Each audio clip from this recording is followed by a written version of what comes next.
Pueblo stammers as a presents budget to State House of Assembly. Let Edo people live with it for the next 4 years, Ruben Abati says. Ruben Abati is a senior program presenter in Arise News Television. So, and since Pueblo stammered seriously throughout yesterday, couldn't even present the budget to the State House of Assembly. It has been going round and round, and everybody has been talking about it. How did he get there? That is the question. So Ruben Abati, a veteran journalist and a former senior advisor on media and publicity to former President Goodluck Ebele Jonathan, has said that the people of Edo State should live with their governor, Monday Pueblo, for the next 4 years. Of course, since they choose to rig in that kind of person, and illiterates, a lot of people are still people who are supposed to be literate people are the ones sponsoring illiterate. That is the issue in the country. Let them live with it. So Abati, the lead anchor of the popular Arise TV breakfast talk show, morning show, stated this on Wednesday. So the statement comes after the governor was caught in a mix of confusion during his presentation of the 2025 budget to the State House of Assembly on Tuesday. Daily Post reported how Okpebholo struggled with the pronunciation of the budget's numerical value. Drama as Governor Okpebholo struggles to pronounce 605 billion naira budget figure. He could not even pronounce it. So while discussing the worst trending segment on the TV program, Abati said the development could be likened to what Edo people ordered versus what they were given.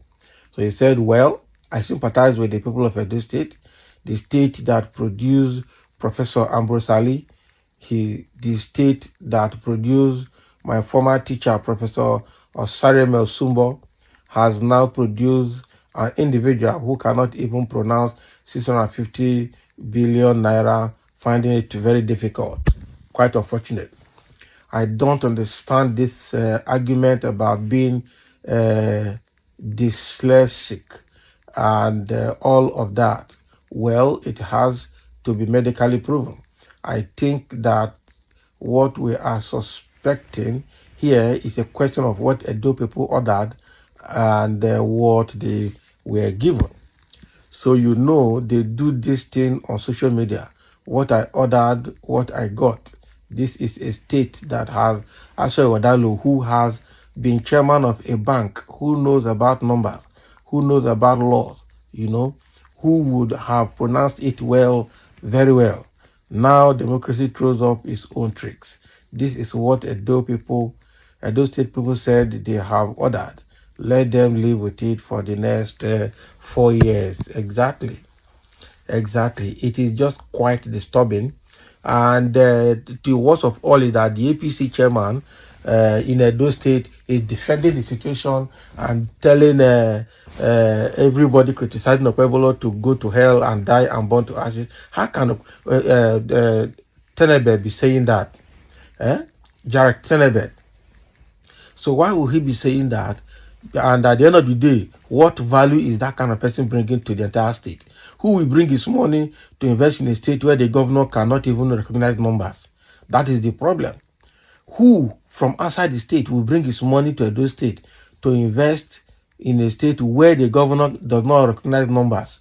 Not to talk of risk management, not to talk of public affairs. It doesn't know anything, nothing. And they are happy with it, and they are defending it. You are in a country where just like somebody wrote about Aristotle, that when intellectuals become politically passive, all right, illiterates becomes philosophers, and that is what is happening here. Illiterates have suddenly become philosophers in the presence of intellectuals who have decided to be politically passive and naive. Very unfortunate. Very, very, very unfortunate.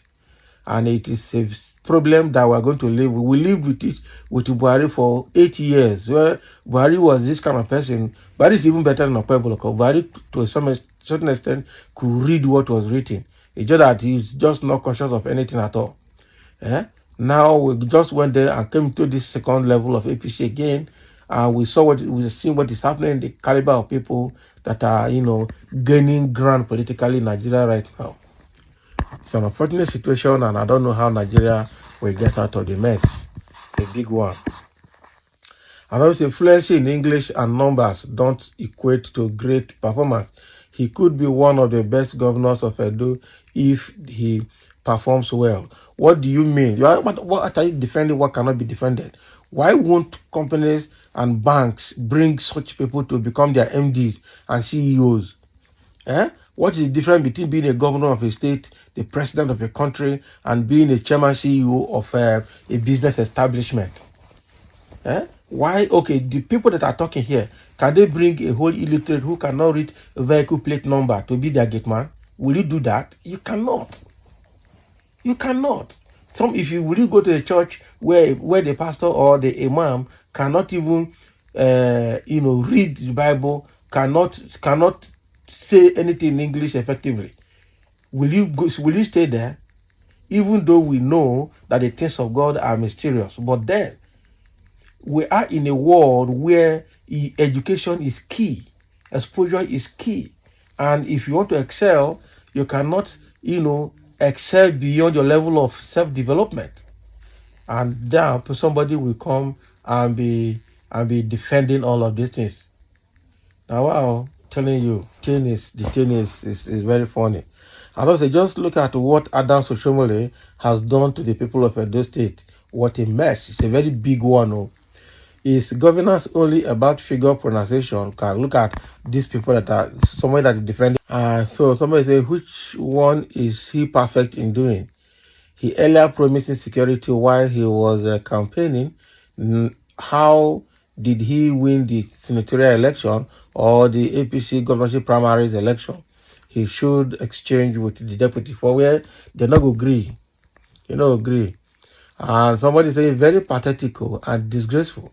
It is only in Edo, a service senator in the name of Adams Oshomole, we say it is better to have 774 criminals than to have just one big thief, as if to say, let the cancer ravaging the state fiscal system be multiplied and spread to the last organ of the state. Now the puppet he smuggled into the office has no idea what his bank balance is saying vis-a-vis what is coming in. So we want them just the same way we warn Nigerians about APC, but no, they were all shouting we wanted change and it must be on a platter of gold. I just pity my friends from Edo State who will have to bear all the mishap that comes with Pueblo and Oshomole all-knowing bragging. Of course, it's a very bad situation, I'm telling you. Obviously, it's a shame. Edo workers should go on strike. The State House of Assembly should immediately impeach him. It is shocking and very shameful to hoist this kind of a thing on Edo people as number one citizen. There is nothing one will not see under this APC-led government. It's a very shameful situation. The Jared Tenebe, the APC chairman in Edo State, and the acting chairman, is defending the situation, saying that if anybody that does not like it should go to hell and die and roast.